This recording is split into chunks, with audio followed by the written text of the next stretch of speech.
오늘 사도행전 4장에 있는 이야기를 가지고 지난번에 이 목사님 아마 5장에 대한 메시지를 해주셨을 거예요. 그러면서 잠깐 언급했던 구절인데 저희도 한번 찍고 넘어갔으면 해서 4장에 있는 메시지를 가지고 격려의 사람을 찾습니다 라는 제목으로 함께 말씀을 나누고자 합니다. 여러분들 최근에 누군가에게 따뜻한 격려를 받아보신 적 있습니까? 남자들이요, 고개를 드시기 바랍니다. 이렇게 아내들에게 다리 부러졌다고 구박받지 말고 그 축구했다고 다리 부러지면은 온갖 구박을 다 받을 수 있는데 그때 상민아 격려를 받고 싶었을 거 아니야, 그지? 잘했어, 잘 얘기했어, 아주 잘 얘기했어. 그렇지, 그렇게 얘기해야 돼. 네라고 얘기했으면 돌아가서 큰일 났을 거야. 그거는 그래도 우리는 그래도 목사님 제가 그건 잘못한 거죠.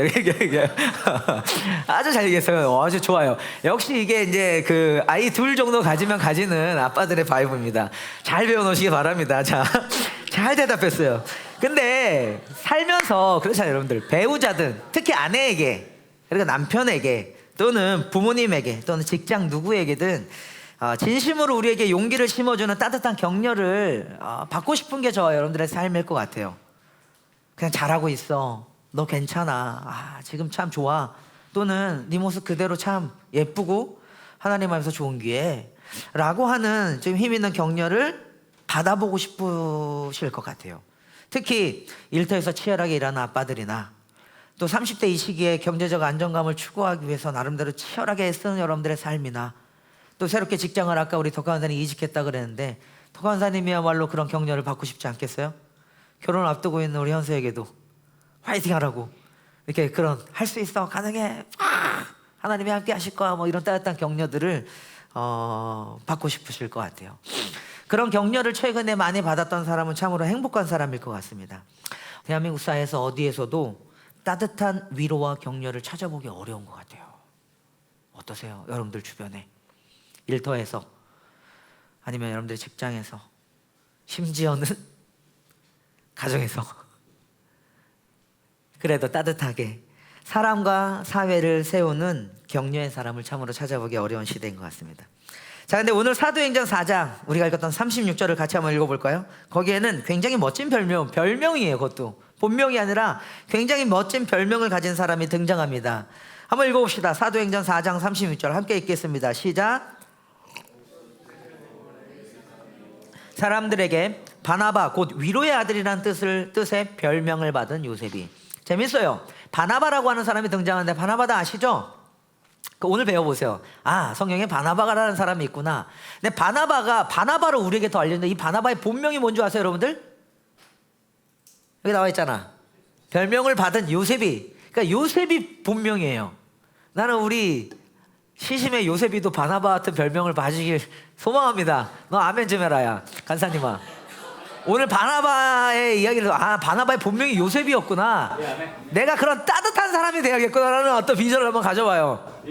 기질로 굳히지 맙시다. 나는 도저히 그 따뜻함이 안 되는 사람이야, 이런 생각하지 마시고 보세요. 요셉이가 여러분들 그래도 요셉이만의 따뜻함이 있어요. 그죠? 아는 사람들은 알아요. 요셉이만의 따뜻함이 있어요. 원래 츤데레들이 따뜻할 때 진짜 찐이야.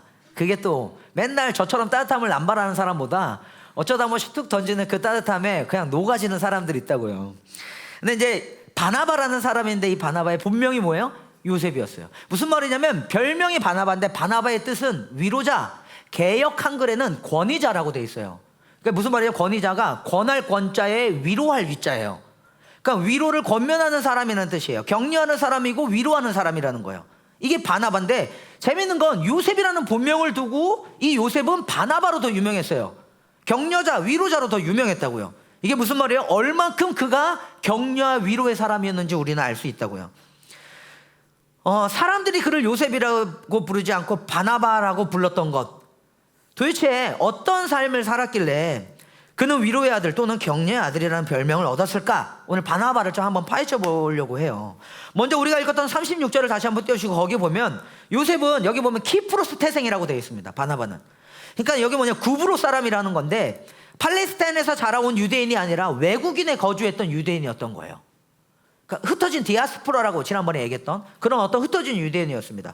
그리고 동시에 레위 사람이라고 얘기했어요. 근데 그는 레위 사람이었지만 제사장도 아니었고 그 다음에 어떤 종교 지도자로서 중요한 위치에 있는 사람도 아니었고, 심지어는 사도도 아니었어요. 그러니까 어떻게 말하면 오늘날에 그냥 평범한 신도, 평신도, 평범한 사람이라고 생각해도 좋아요. 바나바는 지극히 평범한 사람이었습니다.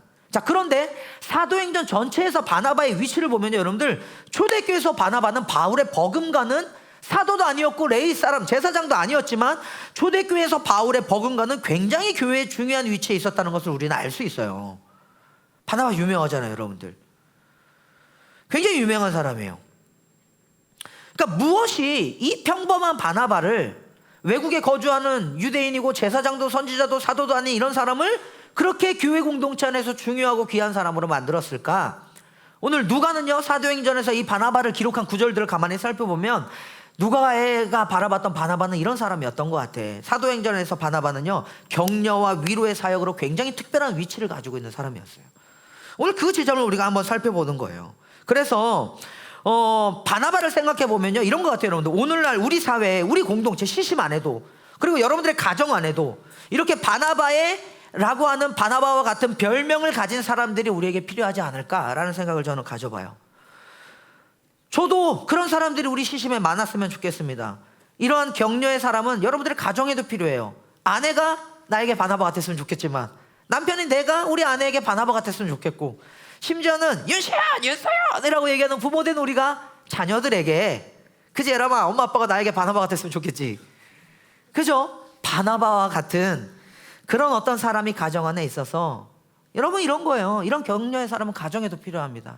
말로 내 자식을 죽이고 구박하는 사람이 아니라, 말로 내 남편과 아내를 죽여서 자존감을 꺾는 사람들이 아니라, 직장과 일터에서 상사의 위치에 있는 사람이 말로 그들을 비난하면서 죽이는 사람이 아니라 격려와 위로로 세울 수 있는 사람이 이 시대에 필요하다고요.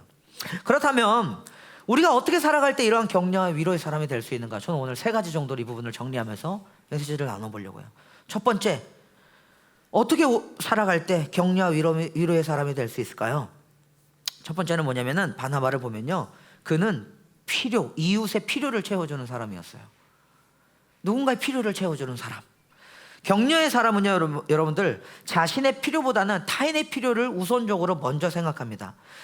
시신 우리가 성경책 가지고 다니기로 했죠? 한번 해보세요. 네, 감사하게도 가지고 다니는 사람들이 있으면 옆에 보시고, 사도행전 4장 34, 35절, 우리가 읽었던 36, 37절 앞에 보면 이런 구절이 있어요. 제가 한번 읽어드릴 테니까 한번 보세요.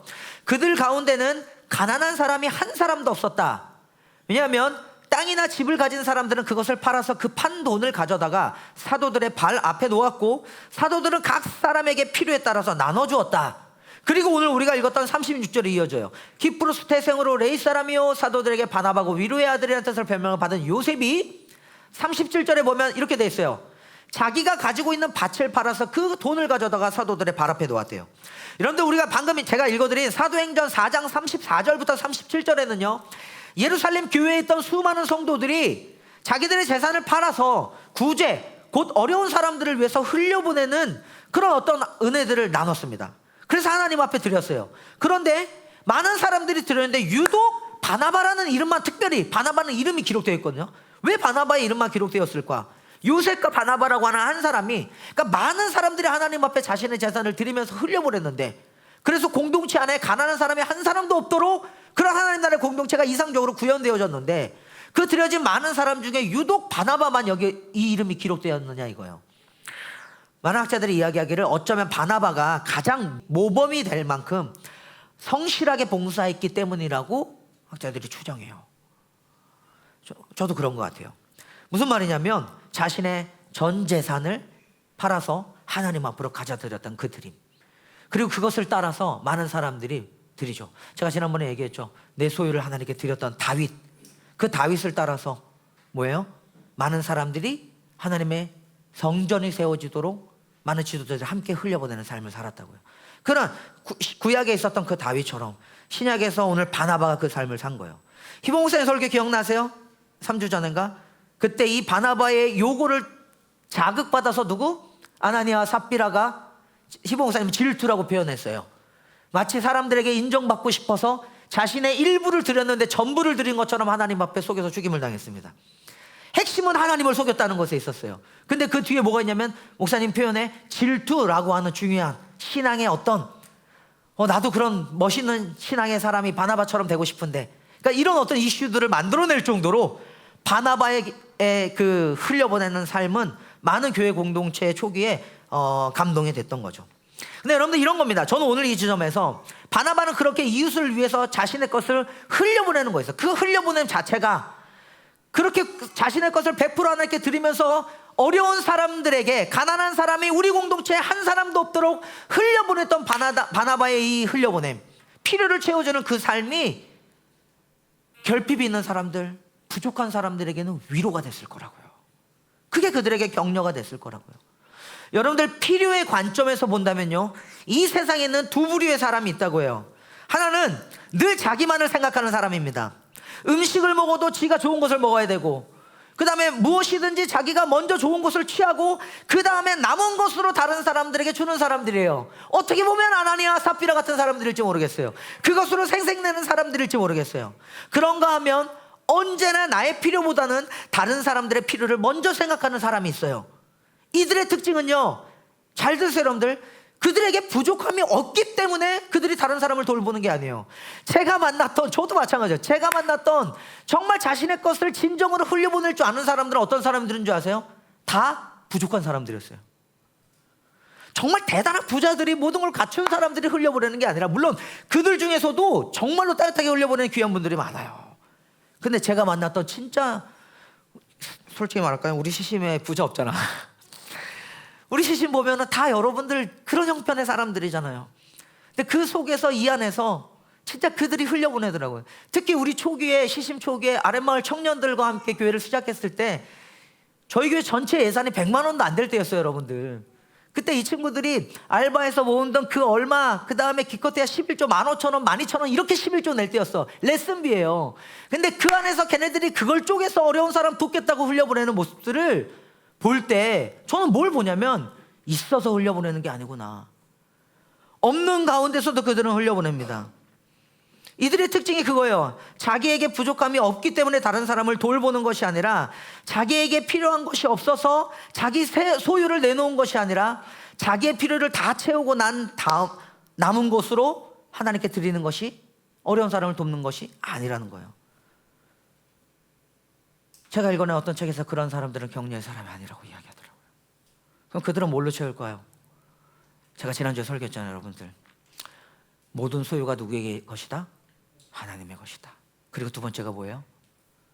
모든 것을 주님이 내게 주셨으니 여기에 크게 바라볼 수 있는 우리의 믿음의 싸움이 필요해요. 공급자가 누구십니다?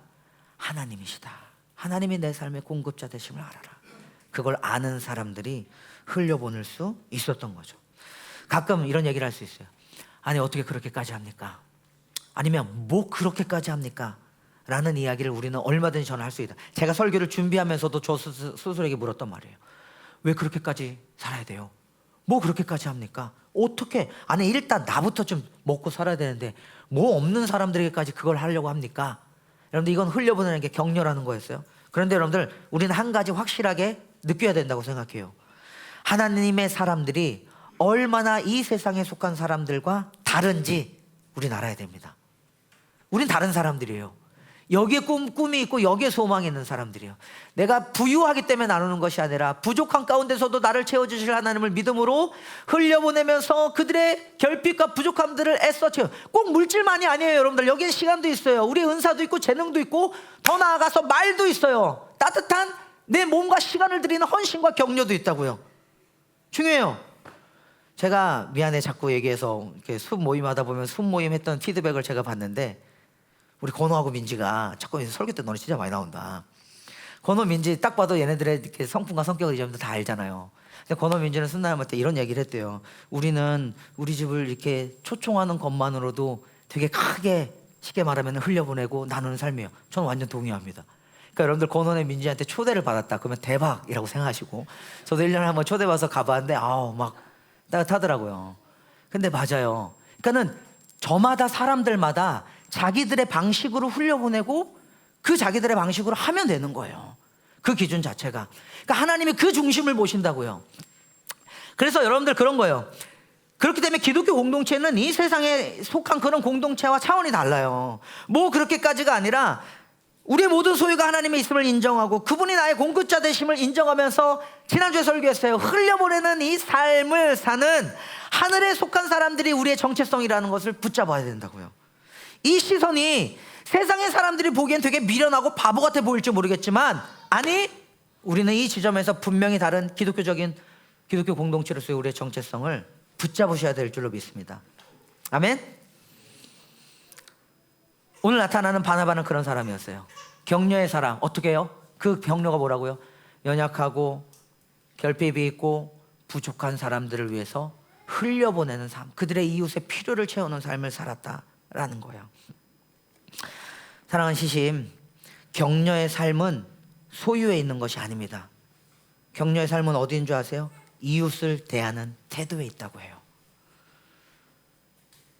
그런 거예요. 내가 누구를 도와줘 놓고 너 나 없으면 안 돼, 나니까 이거 가능한 거야, 나니까 너 도와준 거야. 여러분들, 이걸 우리는 가스라이팅이라고 해요. 근데 기독교 공동체도 그렇고 조금 우리가 누굴 도왔던 사람들이 이런 식으로 타인을 돕기도 합니다. 그건 도운 게 아니에요. 이게 격려입니까? 이게 무슨 격려입니까? 나니까 내가 널 이렇게 도와줄 수 있는 거야, 나니까 너 나 없으면 안 되는, 아니죠. 그건 가스라이팅이에요. 그게 격려가 되진 않아요. 격려의 삶은 소유에 있는 것이 아니라 어디에 있다고요? 연약한 이웃을 대하는 저와 여러분들의 태도에 있습니다. 아멘. 서로의 필요를 채워주는 사람들이 됩시다. 주먹 인사해 볼까요? 내가 당신의 필요를 채울 수 있었으면 좋겠습니다. 시작.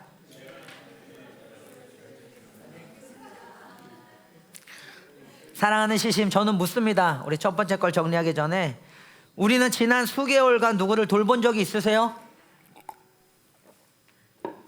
아니면 누구를 진심으로 격려해 본 적이 있으십니까? 내 가족 위에 누군가를 이렇게 위로와 격려로 따뜻하게 그들의 필요를 채워본 적이 있으세요? 잘 들으세요. 언젠가 주님은 우리에게 이런 말씀을 하셨어요. 누가복음 6장 38절 한번 띄워주세요. 같이 한번 읽어볼까요? 시작. 주라, 그리하면 너희에게 줄 것이니 곧 후히 되어 누르고 흔들어 넘치도록 하여 너희에게 안겨주리라. 너희가 헤아리는 그 헤아림으로 너희도 헤아림을 도로 받을 것이니라. 여러분들 보세요. 이 구절 기억해 보세요. 하나님은요, 주는 자들, 베푸는 자들을 결코 그냥 두지 않으세요. 아멘. 그의 생활을 풍요롭게 간섭하시리라고 믿습니다. 아멘. 여러분들이 주잖아요. 하나님이 흔들어서 여러분들의 것들을 넘치도록 하실 줄 믿습니다. 아멘. 여러분들이 누군가의 결핍을 헤아리시잖아요. 그 헤아림으로 여러분들이 헤아림을 받을 것입니다. 이 하나님의 약속을 붙잡으시길 바라요. 그래서 최근에 이런 숨모임을 통해서 또는 여러분들의 삶 속에서 서로가 서로의 삶을 헤아리면서 흘려보내기를 소망하는 사람들이 있다는 것을 들어요. 그래서 제가 참 행복한 목회하고 있다고 생각합니다. 저는 진짜 우리 교회 참 따뜻한 것 같아요. 목회자인 제가 여러분들의 서로 공유하고 나누고 서로의 결핍, 그리고 서로를 안부를 묻고 걱정하고 그런 어떤 이야기를 들을 때마다 되게 짠해요. 특히 어저께 우리 윗마을 리더십 회의, 마을 회의 했는데 진짜 어이가 없었어. 막 5시 반에 모여가지고 2시간을 먹고, 그리고 회의를 2시간 하니까 10시쯤 끝나는데, 그래서 다들 끝날 때 다음부터 먹고 합시다 이렇게 얘기했지만 근데 되게 따뜻했어요. 근데 마지막에 뭐였냐면 숲 나눔들, 숲 리더들이 자신의 숲을 어떻게 운영했는지 보고를 하는데, 한 사람 한 사람의 이름을 불려가면서 이 사람은 이런 기도 제목이 필요하고 그를 위해서 우리는 이걸 할 수 있을까요? 그럼 그 한 사람을 위해서 다 같이 모여서 그럼 우리가 그를 어떻게 도울 수 있을까? 어떻게 격려하고 응원할까? 그의 믿음을 어떻게 세워갈까? 이 나눔으로 2시간을 가득 채웠어요. 여러분들 숲 리더들이 여러분들의 필요를 채우기 위해서 애쓰고 수고하고 있습니다. 그리고 그 흔들어서 드려지는 여러분들의 그 베품과 헤아림들이 우리 리더들에게도 하나님이 갚아주신 은혜로 흘려가기를 간절히 소망해요. 아멘. 두 번째, 격려와 위로의 사람은 어떤 사람인 줄 아세요? 이웃의 필요를 채우는 사람이라면 두 번째 어떤 사람인 줄 아세요? 존재를 믿어주는 사람이에요. 오늘 바나바는 어떤 사람이었냐면요, 존재를 믿어주는 사람이었어요. 특별히 사도 바울이라는 사람을 한번 언급해 보고 싶은데, 바울 아시죠? 바울에게는 사울이라고 하는 유대인식 이름이 있고 바울이라고 하는 로마식 이름이 있었어요. 옛날에 우리 시대 때는 종호가 상피라 사울이 변해서 바울 됐다 이렇게 들었었어. 근데 최근에 그렇게 가르치는 사람은 없어. 사울이 변해서 바울이 된 게 아니라 사울은 유대식 이름이고 바울은 로마식 이름인데, 사울이 유대인들과 사역할 때는 사울, 로마인들과 사역할 때는 바울 자신의 이름을 그렇게 쓴 거예요. 그래서 사도행전 안에서도 앞에 전반부에 오늘 우리가 읽어낸 9장에서 바울을 사울이라고 언급하면서 아직 이방인들을 향한 복음을 전하는 사역을 감당하기 전이라서 사울이라고 소개하고 있어요. 근데 그 이야기를 한번 나눠보고자 합니다. 사도행전 9장 26, 27절에 보면은 여러분 저 보세요. 여러분들 알겠지만 사울은 어떤 사람이었어요? 유대인들, 그러니까 유대인, 그러니까 그 성골 유대인으로서 나름대로 엘리트 유대인이었고 어떤 여호와 하나님을 경외하는 열심을 가진 사람이었어요. 그래서 그는 초기에 예수님을 따르는 이 그리스도인들을 굉장히 박해했습니다. 이단이라고 생각했고, 그래서 사도행전 8장에 보면 스데반을 죽이는데 앞장서기도 했고, 7장에 보면, 그리고 자신의 동료였던 스데반을 죽이는데 앞장서기도 했고, 그 정도로 하나님에 대한 열심이 있었어요. 유대인들을 굉장히 그 쉽게 말하면 기독교인들을 굉장히 박해했습니다. 오늘 우리가 읽어내는 지금 사도행전 9장 한번 띄워줘 보세요. 26, 27절을 띄워놔 주시고, 이 9장 26, 27절이 시작되기 전 9장 1절에 보면요, 이런 표현이 있어요. 이 사울이 뭐라고 하냐면, 제가 읽어드릴게요. 이 내용 아니야? 사울은 여전히 주님의 제자들을 위협하면서 살기를 띠고 있었다. 그가 대제사장에게 가서 다마스쿠스에 있는 여러 회당으로 보내는 편지를 써달라고 했다. 그는 그 도를 믿는 사람은 남자나 여자나 가리지 않고 닥치는 대로 묶어서 예루살렘으로 끌고 오려는 것이었다. 무슨 말이냐면요, 사울은 예수님을 따르는 이 그리스도인들을 살기등등한 기세로 쫓아가서 잡아서 닥치는 대로 잡아서 예루살렘으로 끌고 오려고 다메섹으로 가고 있었어요. 근데 다메섹으로 가는 길 가운데서 사울이 어떻게 해요? 갑자기 그의 두 눈이 멀면서 빛이 비추면 예수님의 음성이 들려요. 사울아 사울아, 네가 어찌 나를 박해하느냐? 누구십니까? 네가 박해하는 예수이다. 그러면서 그가 예수님을 인격적으로 만납니다. 그래서 사울이 예수님을 만나고 회심하게 돼요. 이게 유명한, 우리가 알고 있는 다메섹 도상에서 회심한 사울의 이야기예요. 그럼 보세요, 회심한 사울은 그 다음에 어떻게 했을까? 아마 회심한 이후에 다메섹으로 들어가서 거기서 그가 나름대로 하나님에서 치유받고 그 예수 그리스도의 은혜를 막 복음을 전하려고 하다가 결국에 사람들이 너 얼마 전까지 그리스도인들 죽이려고 했던 사람 아니야? 쫓겨납니다. 그 쫓겨나서 아라비아라는 그 지역, 그 사우디아라비아 근처 밑에 사막 지역으로 내려가서, 모르겠어요, 어느 정도 성경에 나오지 않지만 일종의 수련을 합니다. 구약을 다시 읽었을 수도 있고요. 그러면서 예수님에 대해서 성경을 다시, 바울이 율법학자였거든요. 그러다 보니까 자기가 알고 있는 모든 성경적 지식을 그리스도를 중심으로 다시 해석하기 시작해요. 그리고 나서 다시 다메섹으로 올라가서 사람들에게 전도합니다. 그랬더니 사람들이 바울을 핍박하죠. 그러니까는 웃긴 거예요. 사울은 어떤 위치예요? 예전에는 그리스도인들을 핍박하는 입장에서 유대인의 편에 섰다면 이제는 유대인의 편도 못 되고, 그리고 한때 그리스도인들을 굉장히 박해했으니까 사람들은 사울을 두려워했을 거냐, 그리스도인들은. 그러니까 그리스도인들 편에서 서지 못하는 애매한 위치에 선 거예요. 이 기간이 약 3년 정도가 됐어요. 그래서 3년 만에 아까 우리가 읽었던 9장 26, 27절 같이 한번 읽어봅시다. 함께 읽습니다. 시작. 사울이 예루살렘에 이르러서, 여기서 말하는 예루살렘에 이르렀다는 건 약 3년이 지나서야, 사도행전 9장에서 그냥 쭉 흐름이 이어가지만 이 3년의 기간이 지나서 사울이 예루살렘으로 올라갑니다. 올라간 이유는 뭐냐면 거기에 있는 사도들과 교제하고 싶었어요. 그러니까 이 사울이 예수 그리스도의 복음을 전하는 사람으로 막 변화되었는데, 사도들과 교제하면서 자신이 전하는 복음의 어떤 정통성이라 그래야 되냐, 권위를 인정받고 싶었던 것 같아요. 그리고 기독교 공동체 안에 들어가고 싶었던 것 같아요, 사도 바울은. 근데 한번 읽어봅시다. 26절. 이 바울을 대하는 예루살렘 교회에 있던 사람들의 태도가 이랬어요. 함께 있습니다. 시작. 사울이 예루살렘에 이르러서 거기에 있는 제자들과 어울리려고 하였으나 그들은 사울이 제자라는 사실을 믿을 수가 없어서 모두들 그를 두려워하였다 그래요. 자, 그때 누가 등장하냐면 이때 바나바가 등장해요. 함께 읽어봅시다. 27절입니다. 시작.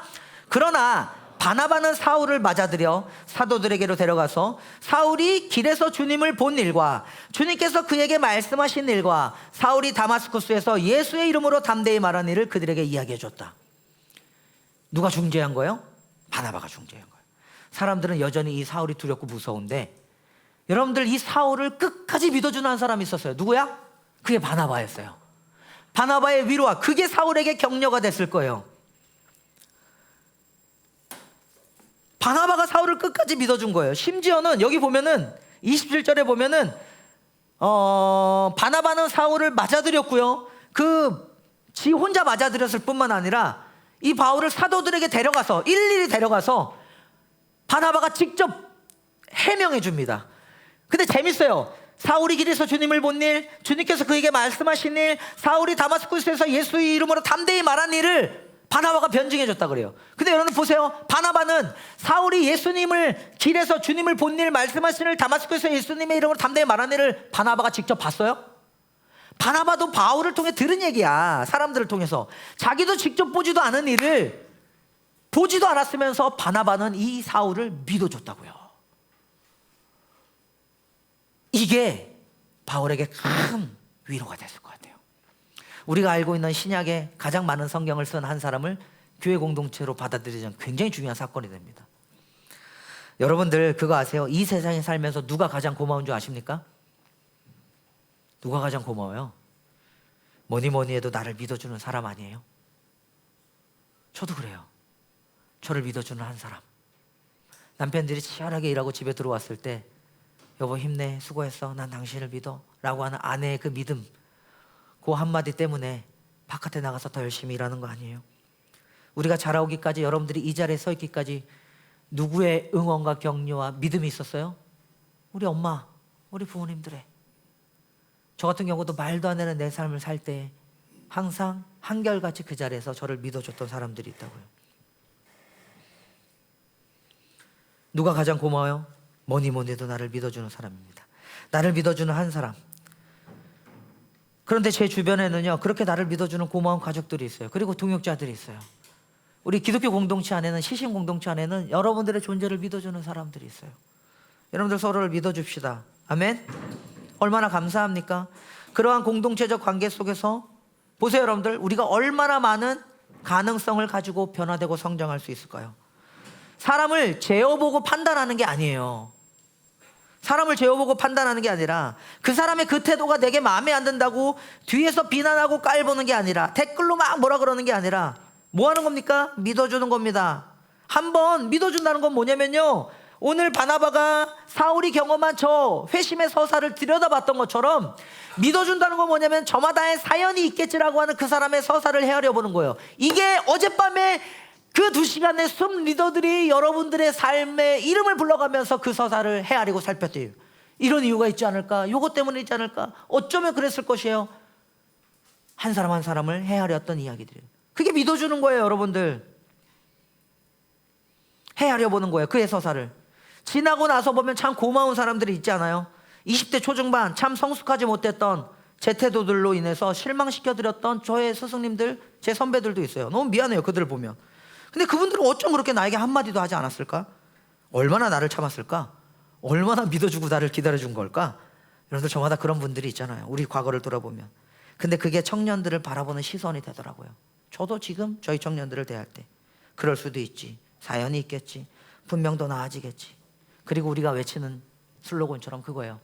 하나님은 반드시 내 삶을 아름답게 만드시겠지 라고 하는 이 믿음 안에서 그들을 바라주는 겁니다.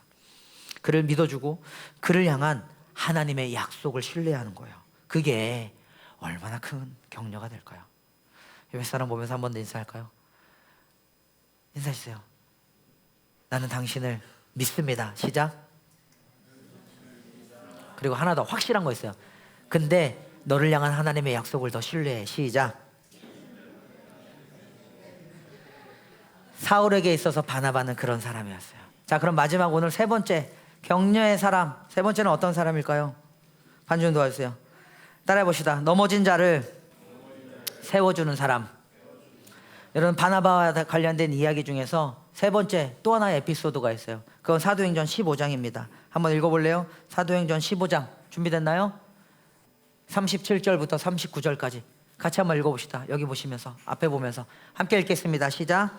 그런데 바나바는 마가라고 하는 요한도 데리고 가려고 하였다. 38절. 그러나 바울은 밤빌리아에서 자기들을 버리고 함께 일하러 가지 않은 그 사람을 데리고 가는 것을 좋게 여기지 않았다. 39절. 그래서 그들은 심하게 다툰 끝에 서로 갈라서고 말았다. 바나바는 마가를 데리고 배를 타고 키프로스로 돌아갔다. 여기 멈춰주세요. 보세요, 여러분들. 사도행전 15장에는 초대교회의 이슈가 될 만한 큰 사건이 하나 터집니다. 뭐냐면 아까 우리가 이 따뜻한 사람들 바나바와 바울이 그렇게 동역을 했는데, 아니 바나바가 바울을 그렇게 믿어줬는데 이 두 사람이 다툼을 일으켜서 갈라져요. 두 사람의 사역이 나눠집니다. 나눠지는 이유는 어떤 한 사람 때문이었어요. 그 사람이 누구냐면 마가라고 하는 사람 때문이었어요. 마가복음을 기록한 그 마가입니다. 근데 여러분들 왜 그러냐면 바울이 2차 전도여행을 떠나야 되는데 마가와 함께 1차 전도여행을 바나바와 함께 떠났었어요. 근데 중간에 마가가 중도 이탈을 해. 음식도 안 맞고 뭔가 굉장히 어려웠을 것 같아. 그래서 선교 사역을 다 감당하지 못하고 마가가 중도 이탈합니다. 바울이 그걸 봤을 때 좋게 여기지 않았어요. 왜냐하면 학자들이 추정하기를 이래요. 마가는 부잣집 도련님 아들이었어. 그래서 굉장히 그 마가의 다락방 알죠? 그 마가의 다락방도 주인이 마가였을 거라고 생각해요. 근데 어쨌든 나름대로 어릴 때부터 부유하게 자랐다 보니까 어려운 선교지에 갔을 때 적응을 못했을 확률이 상당히 크다라고 봐요. 그래서 마가가 중도 이탈했는데 중도 이탈한 이 마가를 바울은 바라보면서 2차 전도여행 때 마가를 함께하면 안 될 것 같아 라고 선을 그은 거지. 근데 그때 바나바는 어떻게 하냐면요, 아니 사람이 실수할 수 있지, 누구나 자빠질 수 있고 넘어질 수 있지, 그럼 마가에게 우리 다시 한번 기회를 주자. 그래서 2차 전도여행에 같이 데려가자. 이 문제로 바나바와 바울이 다툽니다. 어떻게 되는 줄 알아요? 둘이 갈라서요 결국엔. 그래서 바울은 여러분들이 잘 아는 바울과 실라라고 불려지는 그 실라를 데리고 2차 전도여행을 떠나고요, 바나바는 끝까지 이 마가의 편에 서서 연약한 마가를 데리고 어디요? 키프로스, 자신의 고향이었던 구브로로 데리고 전도여행을 떠납니다. 이걸 놓고 학자들이 말이 많아요. 바울이 잘못했다, 바나바가 잘못했다, 이 의견이 분분합니다. 근데 저도 바울 왜 그랬을까라는 생각이 들 정도예요. 물론 바울은 굉장히 냉철한 사람이었고 판단력이 좋은 사람이었기 때문에 복음을 위해서는 그럴 수도 있었다라고 주장하는 사람들도 있어요. 어떻게 감정적으로 그래. 근데 윤 목사님 성격에는 뭐가 더 맞을 것 같아요 여러분들? 누가 봐도 바라보겠죠. 나는 내 입장에서 바울이 너무했어. 근데 어쨌든 학자들은 객관적인 입장으로 바라봅니다. 근데 뭐냐면 이때 만약에 바나바가 이 넘어진 마가를 함께 동행하면서 세우지 않았다면 여러분들 마가복음은 우리에게 없을 거예요. 사복음서 아시죠? 마태, 마가, 누가, 요한. 사복음서 중에 어떤 복음서가 가장 먼저 쓰여졌는지 아세요? 마가복음서가 제일 먼저 쓰여졌어요. 이 마가복음의 기초에서 마태복음의 마가의 자료들을 참고해서 마태를 썼고요, 누가복음은 마가와 마태의 자료를 참고해서 썼어요. 요한복음은 더 나중에 쓰여진 거라서 아예 관점 자체가 틀려. 그러니까 마가복음이 없었으면 복음서의 탄생이 어려웠을 수도 있어요. 마가복음 어떻게 시작했을까요? 이 바나바가 이 넘어진 마가에게 다시 한번 기회를 주면서 그를 이렇게 세우는 이 과정이 없었으면 마가복음은 존재할 수 없었을 거예요. 여러분, 마가는 실패한 사람이었습니다. 그러나 바나바는 그를 격려했어요. 바나바의 격려와 함께 마가는 다시 세움을 입게 됩니다. 재밌는 건요, 나중에 사도 바울도 이것을 깨달아요. 그래서 바울도 로마 감옥에서 디모데후서를 쓰면서 디모데에게 이런 부탁을 해요. 다행이에요. 같이 한번 읽어볼까요? 디모데후서 4장 11절 함께 있습니다. 디모데후서 4장 11절 시작. 누가만 나와 함께 있습니다. 그대가 올 때에 마가를 데리고 오십시오. 그 사람은 나의 일에 요긴한 사람입니다. 나중엔 바울도 그때 사건을 기억하면서 깨달은 거예요. 그래서 바울과 마가도 같이 동역을 하게 됩니다. 인정을 받는 거죠. 다시 세움을 입은 거예요. 얼마나 따뜻해. 버려지지 않은 거예요. 실패했다고 거기서 그를 손절해버린 게 아니라 무슨 사람을 주식대하듯이 하니 익절하고 손절해버릴 거야. 그게 아니라 다시 한번 그에게 기회를 줬던 이 마가, 이 바나바, 그게 마가에겐 얼마나 큰 격려와 위로가 되었을까. 사랑하는 주님, 저 보세요. 교회는요, 한번 넘어진 자를 다시 일으켜 세워주는 사람들이 필요합니다. 아멘. 격려의 사람이 필요한 거예요. 우리 가운데 넘어져 본 적 없는 사람이 있나요? 넘어진 것으로만 얘기하면 윤 목사님 여러분들보다 장난 아닐 거예요. 나는 이걸로 자랑한다면 여기서 탑을 찍을 수도 있는 사람이라고 생각해요. 내 지난 과거에 넘어짐을 얘기한다면 말도 안 되는 사람이었습니다. 우리 가운데 넘어져 본 적 없는 사람이 있나요? 하나님의 마음에 합했던 다윗도 넘어졌어요. 여러분들, 베드로는 말할 것도 없습니다. 제가 늘 말씀드리지만 용서라는 것은요, 군자의 인격을 가진 사람이 소인배의 인격을 가진 사람을 자신의 넓은 아량으로 품어주는 것을 용서라고 하지 않아요. 예수님이 우리에게 가르쳐주신 용서는 뭔지 아세요? 넘어진 이 사람들이 다시 한번 자기 다음을 발견할 수 있도록 기회를 주는 거라고요. 그게 그 존재를 일으켜 세우더라는 것입니다. 우리는 예수님께 매일같이 그런 기회를 제공받아요. 용서받잖아요. 다시 이렇게 세울 수 있는 격려를 받잖아요. 매일같이 우리는 위로를 받잖아요. 그런 기회를 제공받음으로 날마다 우리가 세워질 기회를 받는다고요. 무슨 말입니까? 우리 모두가 다 사실은 이 위로와 격려가 필요한 사람들이라고요. 그 위로와 격려로 하나님의 사람들이 세움을 입는다고요. 아멘. 사랑하는 시심, 우리 공동체 바나바 같은 사람이 많았으면 좋겠습니다. 이웃의 필요를 채워주는 사람, 그들의 연약한 결핍에 관심 있는 사람, 그들을 헤아려 줄 줄 아는 사람, 그리고 뭐예요? 존재를 믿어주는 사람, 옆에 있는 사람들의 그 존재를 끝까지 믿고 그를 대신해서 그의 서사를 헤아려 보면서 그의 이야기들을 믿음 안에서 풀어낼 수 있는 사람들, 그리고 뭘까요? 넘어진 그 사람들을 다시 일으켜 세워줄 수 있는 하나님의 사람들. 이런 바나바 같은 사람들이 우리 시심에 많았으면 좋겠어요. 아멘. 서로를 바라보시면서 그 따뜻한 하나님의 사랑을 흘려보내는 그런 귀한 공동체가 시심이 되면 어떨까라는 생각을 가져봅니다. 나는 그때 하나님 나라가 참 가깝게 느껴질 것 같아요. 그리고 그런 교회로 우리가 세워져 갈 때에 여러분들, 이 세상에 비난과 비판이 난무한, 심지어는 부모에게도 비난을 받고 부모에게도 정죄를 받고 그렇게 무너져버린 자존감으로 스크래치 받고 상처받은 많은 사람들이 우리 공동체에 왔을 때, 왔더니 다정이 바나바, 이상하나? 상민이 바나바, 현석이 바나바, 이런 다 바나바야. 막 보니까 막 은별이 보니까 어머 하면서 막 같이 울어주고, 이 F들 진짜 환장하겠네. 근데 T도 있죠. 그러니까 T 미안해요. 근데 T는 T 나름대로의 또 그 따뜻함이 있잖아요. 그러니까 이건 기질과 상관없을 것 같아요. 목사님 저는, 근데 아까 내가 말했잖아요. 권호민주 얼마나 좋아요.